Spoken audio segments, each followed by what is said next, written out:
excited to talk about this topic of boundaries today.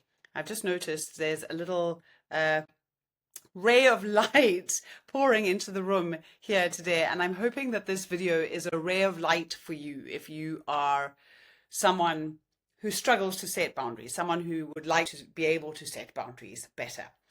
And I just want to think about those moments. You know, those moments when you promise yourself, next time I will say no. You have it in your head, but then the next time comes, the request comes, your chest tightens up, your brain is kind of scrambling for a good reason why you shouldn't do it, but before you know it, you've said yes again. Whew. And if that is you, your struggle with boundaries does not mean that you are weak. It doesn't mean that there's something wrong with you. It certainly doesn't mean that you are stuck this way or that you have to stay this way forever. What it means is that you are human. And as humans, we are wired for connection in a culture that also unfortunately rewards over functioning.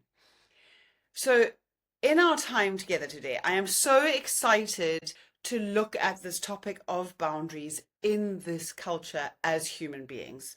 We're going to unpack why boundaries feel uncomfortable, what your brain and your body are doing in those moments when you want to say no, but you end up saying yes.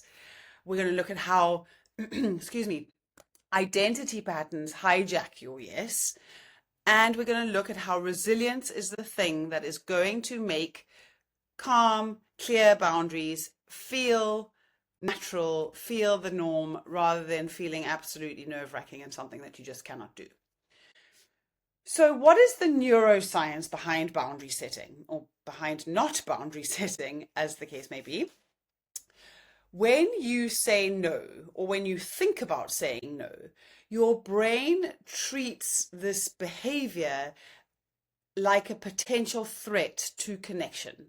And connection is survival because, think about connection. When you were a tiny baby who could do nothing for herself, connection meant that you would get fed and watered and put to sleep and you would survive.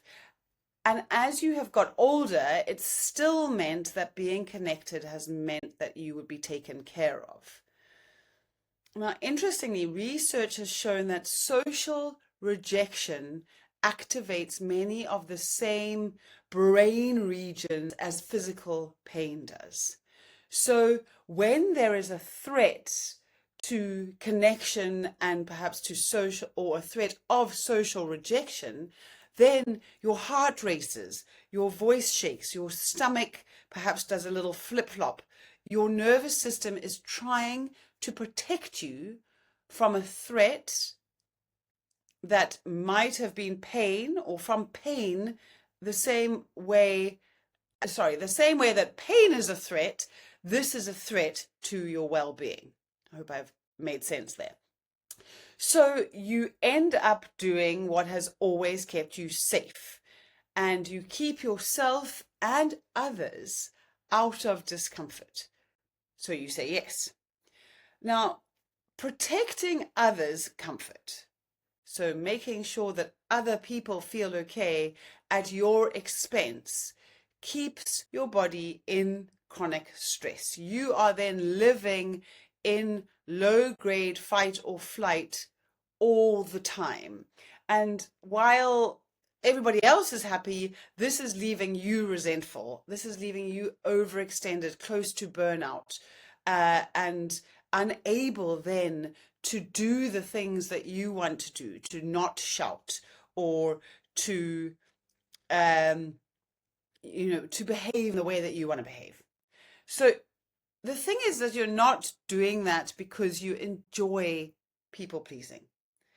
You are doing it because somewhere deep down, keeping other people comfortable has always felt like the safest, and perhaps then for yourself, the most comfortable way to stay connected. And when someone's disappointed, or maybe they're uncomfortable, and they show it, or you perceive that they are disappointed or uncomfortable, your nervous system reads it as danger, and so it rushes to smooth that over, make it all better. Now, the problem is that that strategy that once protected connection, and as a result of that, survival, is now quietly eroding your survival, because every time you say yes when you say no, you are now in a stress response that makes it hard to connect, to truly engage, to truly be present. So you end up doing the things that cause disconnection, shouting, distraction, all the things that we want for connection. So the shift that we are after is not learning to care less about others. It's not a caring, oh, I don't want to help you. I don't care about you. I don't care what people think about me. It's actually learning that you can care for them deeply and you can still say no. I was talking to a client recently who said, it feels like everything is moving at 4,000 miles an hour. She just said, my brain just says, keep going. And even when my body is begging me to stop, I keep saying yes. I keep doing everything that everybody wants me to do. And all the things I think I should be doing. And so she said, the next morning, after she'd had a frantic day of doing, she woke up absolutely exhausted. And for the first time in a long time, she said to herself, I'm not going to gym today. So she called her personal trainer. She said she wouldn't be coming in today. And she was able to reframe that no into, this is not laziness or weakness or rejection to a personal trainer. It's actually a step towards my nervous system practicing safety in saying no. Her body was kind of testing what it feels like to pause, to slow down without feeling guilty, to learn that the world doesn't fall apart when she slows down. And that is the joy of resilience. That's what building your resilience looks like. It's reteaching your body and your brain that things that it thinks are a threat, like rest, like saying no, like disappointing someone's expectations, these can all actually be safe experiences. And yet, why does it feel so hard? It feels so hard because the moment your nervous system senses possible disconnection, your old, or not even old, but unconscious identities rush in to protect you. They have these rules that say, this is how you're going to be safe. So what you need to know is that most high achieving women do not have a boundary problem. They have an identity problem. So we have these old survival roles, these old unconscious identities. Maybe it's the good girl or the people pleaser or the achiever who once did an amazing job at keeping you accepted, keeping you connected, keeping you surviving.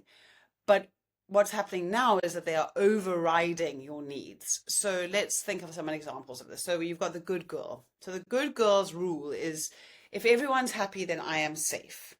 So she is very worried that her no will reject people and then they will feel unhappy and then she'll be unsafe. So a cue of hers might be for a frozen smile and a tight throat, but an automatic, yes, of course, I'll do it. Sure, I can. This happens for so many of us, most of us.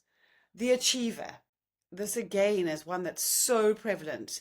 The rule of the achiever says, if I can do it, I should do it because my worth is determined by my output and I have to earn rest. And actually, rest never feels earned enough for the achiever. So the achiever will open up her laptop at 9 p.m. when an email comes in and says, I'm just going to quickly do this one thing and get it done because then I'll have put something out and I will have value and then I can sit back and relax. One last one that I want to talk about because it's the obvious one when it comes to boundaries is the people pleaser. So people pleaser, a bit like the good girl, but if they're okay, I'm okay. But her empathy, her feeling what other people might be feeling, ends up leaving her overriding her own needs. So a people pleaser will scan the room. She rushes in to smooth out any attention. She apologizes for boundaries. So if she does set a boundary, oh, sorry, there's got to be a good reason. So these identities are built on good values: kindness, excellence, connection, accountability. But the reason that they leave you feeling broken and racing from pillar to post is because these values are then distorted by fear, because boundaries threaten the role that once kept you safe. So these values, when they are distorted by fear, become something that's not necessarily important to me, but something that I think should be important to me. So kindness, for instance, I had a client who said, but everyone tells me how kind I am.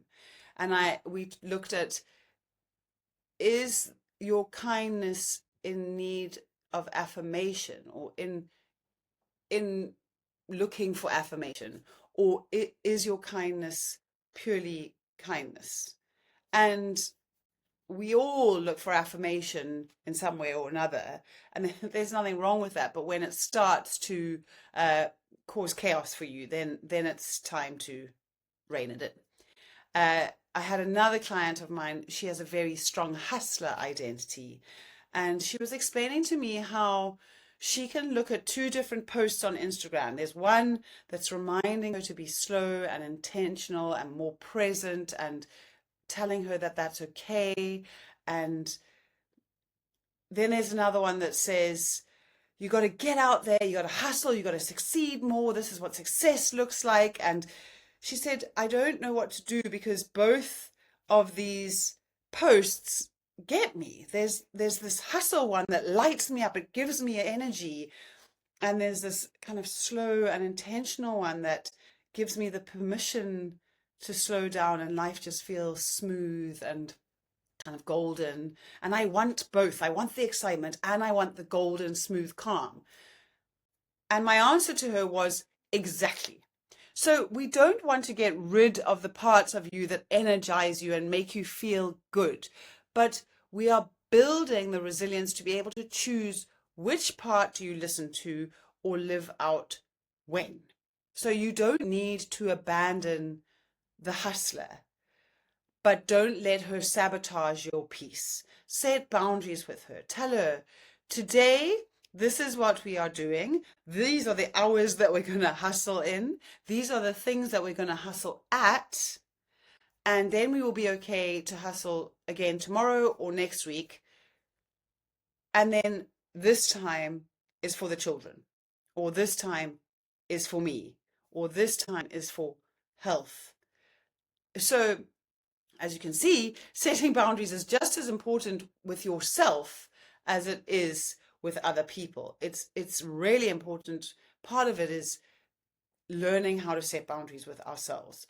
But whether it's setting boundaries with yourself or it's with setting boundaries with other people, boundaries do not stick. We can't hold them without capacity.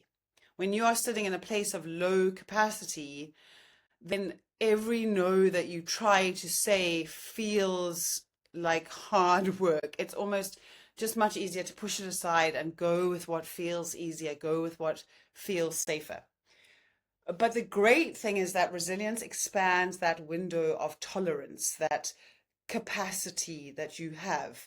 So when you have more capacity, you can hold a line. You can recognize and move through the guilt that line might make you feel, and still stay certain in your no. Even if others are pushing back, you have the strength to stand certain. And how do we do this? Well, I teach 3 resilience muscles, if you will, to my clients that allow you to do this. So the first one is mental resilience. It's clear thinking. These are not in order, but I'm just offering them to you in an order. So being able to think clearly, and there's a core skill to this, is when it comes to boundaries is challenging the story before you kind of chase the fix of giving into that story. So when you are stressed, your brain tells you instant stories. They'll be upset, or I'll fall behind, or I can't drop this ball. These aren't facts. They're threat narratives that create a stress response that are written by the same identities who wrote those rules. So what do you notice if you are uh, wanting to build your mental resilience? You notice that your mind is racing. It's kind of going into what ifs and catastrophizing and assuming what others might think of you. And yet, when you have built the skill that allows for mental resilience, you can create a space between the stimulus, so between what's happening and your response to that stimulus. And then you can think clearly, and that's where all your power is, to be able to choose if you want to say yes or if you want to say no. The second resilience muscle is emotional resilience. So this is emotional regulation. And if you like, the skill of this is to soothe before you speak. Something we try and teach our children, but we don't necessarily know how to do it. So when you feel panic about saying no, your nervous system is flooding your body with emotional data. And most of us just bypass that signal. So we push it aside and we talk, or we decide, or we text before we've calmed down and really have decided. And that's when we end up over explaining, or we just say yes, or we snap, or there's something going on. There's data in our emotion that's telling us something. So here you might notice a tight chest, shallow breathing, maybe a lump in your throat, maybe your stomach churning. These are all signs that your body is in fight or flight. When you build the skill of emotional resilience, or the muscle of emotional resilience, you can regulate that emotional response. And this helps you to get out of that fight or flight mode and into a place of clear, logical thinking. And this is so useful because when your body feels safe, then your boundaries become clear and kind because you've thought them out. They're not defensive. They're not apologetic. The ability to regulate your emotions turns that reactive yes, based on that internal energy and motion discomfort, into a kind of composed, calm, well thought out, very clear no. What a joy. So the third muscle is energetic resilience. That's where the capacity comes in. And there's a skill here of designing your week, your day, your week, your month, whatever it is, to protect your energy, not just your time. You cannot, we've talked about this earlier, but you cannot set boundaries from a place of depletion, from a place of exhaustion. So energetic resilience comes from knowing your capacity cap. How much can you hold while still being present, while still performing? I don't like the word performing, but being at your best without falling into that place of stress and overwhelm. And then you want to build guardrails to protect that energy so that you have the capacity to do the things, spend time with the people who really matter. So what do we notice when we need to build this kind of capacity, this kind of resilience, is that creeping resentment or exhaustion, or that question of like, why am I doing this again? And these are capacity alarms that you need to listen to. So the fantastic thing about capacity is that it is not fixed. As you are building your resilience, so you are building your capacity. But expansion requires the intentional building of the mental muscles of resilience. like that one mentioned earlier, who was in a tussle between the excitement of the hustle and the success that came with that, and that smooth ease that comes with stepping away from all of it. So we looked at her capacity boundary, and that how her need to please came from her need to succeed. So she was taking on more and more at work for fear of missing out on opportunities. Fear is so huge, but this was drawing her capacity and taking it away from then the things that she wanted to give her capacity to, from her family, from her presence with them, from that time with them, and also time with herself. So we looked at how she could reframe her saying no as, instead of missing out on opportunities, she was actually creating demand for her services as a consultant. And just that reframe made her feel better. So in the corporate space, this might look like, instead of fearing you won't get the promotion, you recognize that you are modeling leadership to others, and that gives them the permission to protect their capacity. It's looking at, what is setting a boundary mean that I'm scared of? What is the fear behind it? And how can I look at it differently? And this is so hard because sometimes, actually, most of the time, the panic is not about the task, we're setting the boundary around, or the boundary itself. It's about approval. And often we don't even get the approval that we are after. And then we are stuck in a cycle of saying yes more and more and more in order to get that approval. And that pull for approval is something we all do, because it is the brain's dopamine reward system for the craving of belonging. But when you are resilient, you are able to ask a question of yourself. You can say, if the applause never came, who would I be? And how would I want to live? So that digs deep beneath that. If I were on my own, living out this life, who would I be and how would I want to live? And then live like that, knowing that you belong without the applause. Now, this is easier said than done, I know, but that is the work that is done when you build your resilience, is getting to that place where you can be that person without the applause. But for now, I want to offer you 2 simple practices to make this real today. So the first practice is 1 daily no. Every day this week, say 1 clean, clear, kind no. And then notice what happens in your body. Notice the body surge, if there is one. That's interesting. Be curious. Name the feeling that's coming up for you. And then say no. No is a complete sentence. I love that. No is a complete sentence. I don't have to over-explain myself. If you do need something else to go with that, then you can say, no, thank you for asking me, but don't overdo it. And then after you've done it, spend some time looking at, what was I worried about, or what was I fearful that no would mean about me, not about the other person, and then what actually happened. So 1 daily no. Say the no. First of all, notice what happens in your body. Slow down. Ooh, I'm feeling scared, or I'm feeling apprehensive, or what am I feeling?